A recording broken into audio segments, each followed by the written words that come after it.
Namaste! Gribēju ierakstīt tātad video par cilvēkiem, kuriem viss besī un viss ir slikti. Un kādā kontekstā? Tātad mums apkārt ir ļoti daudz, ir cilvēki, mēs sastopam savā tuvāko paziņu lokā, kolēģos, kuriem viss ir slikti.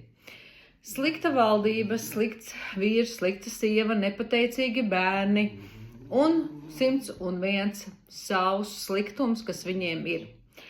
Un te pirms kādu laiku es arī sastapos ar tādu cilvēku, un kur bija tā mana mācība, ko es ļoti labi sapratu. Šis cilvēks ļoti sūdzējās, cik viņam ir slikti. Un es savā mirklī tās atcepos. Es domāju, ir tas un ir tas un ir tas, tur ir tik daudz fantastisku lietu, ko cilvēks neredz un kā viņš neredz.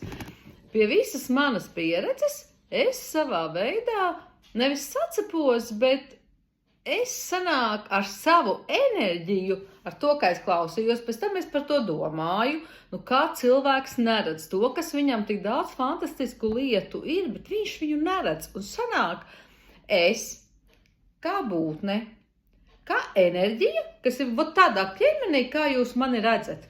Ja?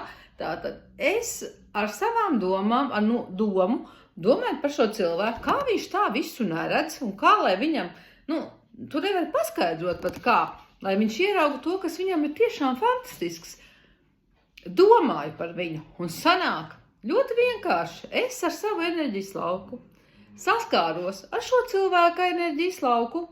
Un kas notiek? Šie cilvēki savu netīro ūdeni izveļ visur, kur viņiem tīk. Un tad, kad mēs sākam aizdomāties, mēs tā kā iesaistamies šai procesā, mēs šo ūdeni ļoti labprātīgi paņemam sev. Un pēc tam mēs domājam, kāpēc mums kaut kādā veidā nav garstāvoklis, nav spēks, mēs esam mīgni, jo mēs ļoti labprātīgi paņēmām šo viņu negāciju sev.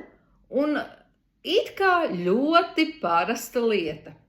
Visiem sen zināma, bet tad, kad ir kāds tuvāks cilvēks, kas ņemās par šo, mēs iesaistamies tanī. Un kur tā mācība? Tā mācība, es ļoti labi tātad to uzķēru, kad cik ļoti nolasīju savā laukā uzreiz to, kur man tas ir, ja, un sapratu, un šeit ir tā mācība, viena mācība, ka mēs mācāmies izturēt otra cilvēka negāciju un viņam ļaujam, ja tev ir viss slikti, dzīvojies ar to, ka tev ir viss slikti, bet es savas emocijas, sajūtas, es atstāju pie sevis un sanāk, es tā kā savu enerģētisko lauku noturu robežā. Un, lai cik man tas otrs cilvēks kaut ko stāstītu, cik viss tur ir slikti, es neļauju savai enerģijai pārkāpt un ieiet tai cilvēku laukā.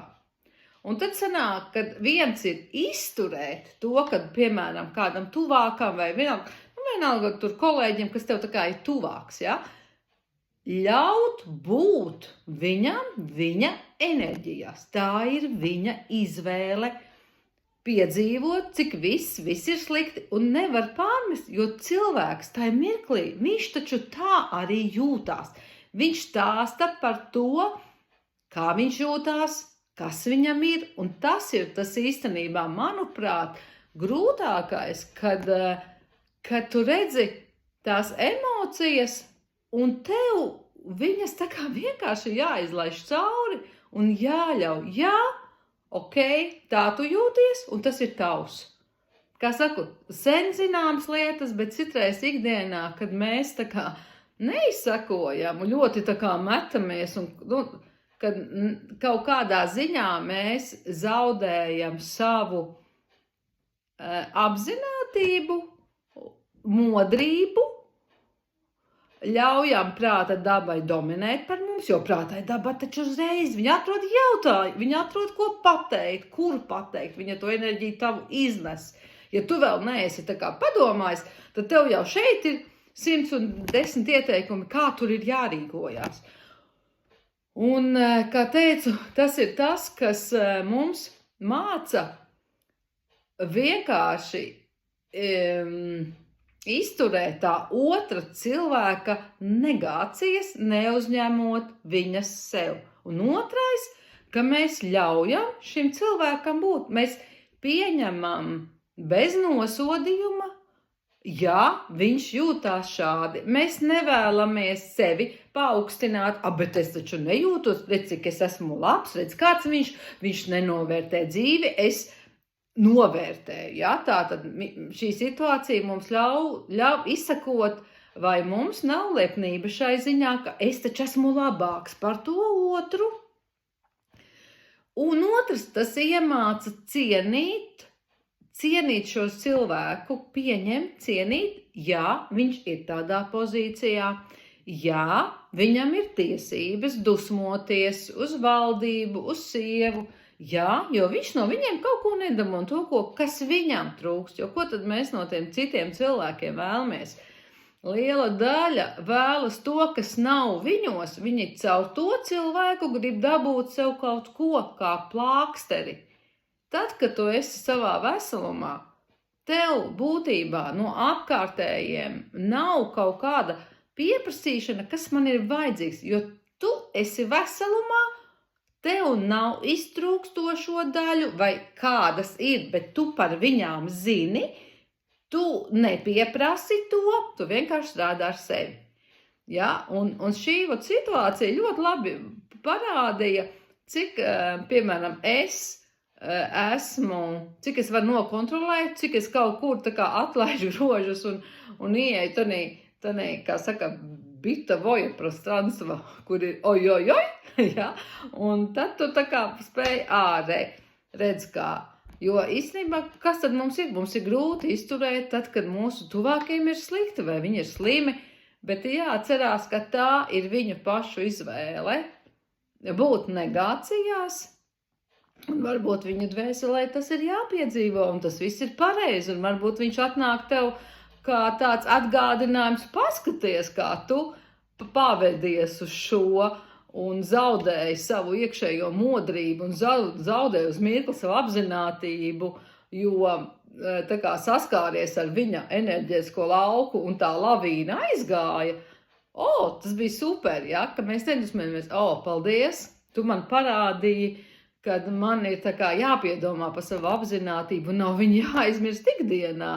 Ja, un otrs, ko man šī situācija ļoti labi iemācīja, cienīt cilvēkam, ka viņam ir slikti. Cienīt viņa izvēli, jo tā ir viņa izvēle. Vienalga, cik tev ir slikti.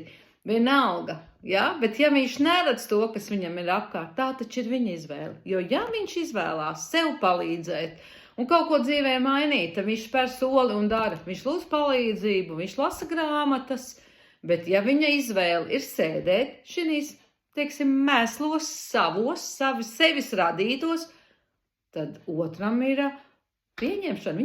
Viņš nav jāglāb, tāpēc, ka tā ir viņa izvēle. Un tāds mans paša izdzīvota lieta, ko ļoti skaidri un apzināti, kas man nedeva pāris dienas tādu, es tā kā domāju, kas tanī ir, un kur mēs zaudējam to kaut kādu savu modrību kādā mirklī, un tad sapratu, ja mēs tos tuvākos mēs ar tuvākiem tā kā vienmēr gribam kaut ko iedot, kaut ko savu gudrību palepoties, bet paskaties, ir taču tas un tas, tam cilvēkam varbūt vispār, viņam tas nav vajadzīgs, viņam ir tik ļoti ērti čīkstēt tanī visā, cik visi slikti, cik kolēģi slikti, cik tur kaimiņš ir tas, un kas tur vēl ir slikti, ja? Ka viņš no tā varbūt kaifo, un tad viss metās viņu žēlot, tu nabadzīgs, tieši tāpat kā slimniekiem. Slimniekam ir grūti, un viss metās tur vecmāmu vai mammu, kurai tur visu laiku kaut kas notiek, ka bērni ne tā dara, un viņi sūdzās, ja? Bet tā taču ir viņu izvēle. Piekrītiet man. Un tad mēs vienkārši varam ļaut viņiem izdzīvot un nebūt pašiem. Es vēl pieķēru pie sevi tādu domu, kad man likās, jā, bet man taču visu laiku ir labi. Jebkurš gada laiks es nesatraucos, vai sniegs sniega, vai lietus līst, vai raukst. Man vienkārši ir labi. Es apģērbos, un es kaifoju pa dzīvi, un es sajūtos kaut kādā mirklī vainīga, ka man visu laiku ir labi, un es varu kaifot. Jā, man arī ir bēdiņu, kā saka, atnāk bēda, bet es viņu saprotu, es ļoti analizēju, tā kā sevi tirzāju, kāpēc tas ir, ko man tas māca, atšķetinu, plānājā atšķetinu, tā kā pati ļoti daudz palīdz cilvēkiem citiem atšķetināt. Es ļoti labi iemācījusies arī strādāt ar savu prātu. Es zinu, kā mans prāts ir ļoti gudrs un citreiz grib man bišķi apčakarēt, tad es viņu tā kā noķeru. Saku, nē, šits nebūs, ja? Un tas tev dod spēku, un tur tā lieta, ka no vienas mazas lietas mēs varam iegūt ļoti daudz sev resursa, ja? Izanalizēt, kas ar mums tajā mirklī notiek, kā man pieslēdzās vēl vainas sajūta, jo man ir viss labi, un man nebūtu tas nekaitina, ja? Un tad, kā tad tā sajusties vainīgam? Tu pēc tam domā, nē, šī programma tā kā ir izieta, nē, tas uz mani neatiecās, ejam tālāk, ja? Vai tur vainīgai par kaut ko būt, nē, šī programma iziet, tas uz mani neatiecās, jo tās programmas pa laikam, no kaut kurienes viss tā kā atnāk un grib tā kā atkal pie tevis padzīvot tavā mājiņā, un tieši svarīgi noķert, ja? Kad nē, šis nav vairs par mani, ejam tālāk, vienalga, ko citi cilvēki var teikt, ka jums tur esiet augstprātīgs, vai kā tad tev ir augsta sirds, ja? Nē, tas vienkārši nav par mani, tas mani neskar. Tā ir cilvēka problēma, viņš ar viņu dzīvo. Kā saka, kādreiz bija tāds teiciens, kad zvanīja, piemēram, no darba un saka, es esmu slims, ja? Es guļu ar gripu. No tā ir tava izvēle, ar ko tu guli? Ar gripu, vai ar sievu, vai ar veselību? Piekrītiet! Lai jauka jums diena! Un saglabājiet savu veselumu.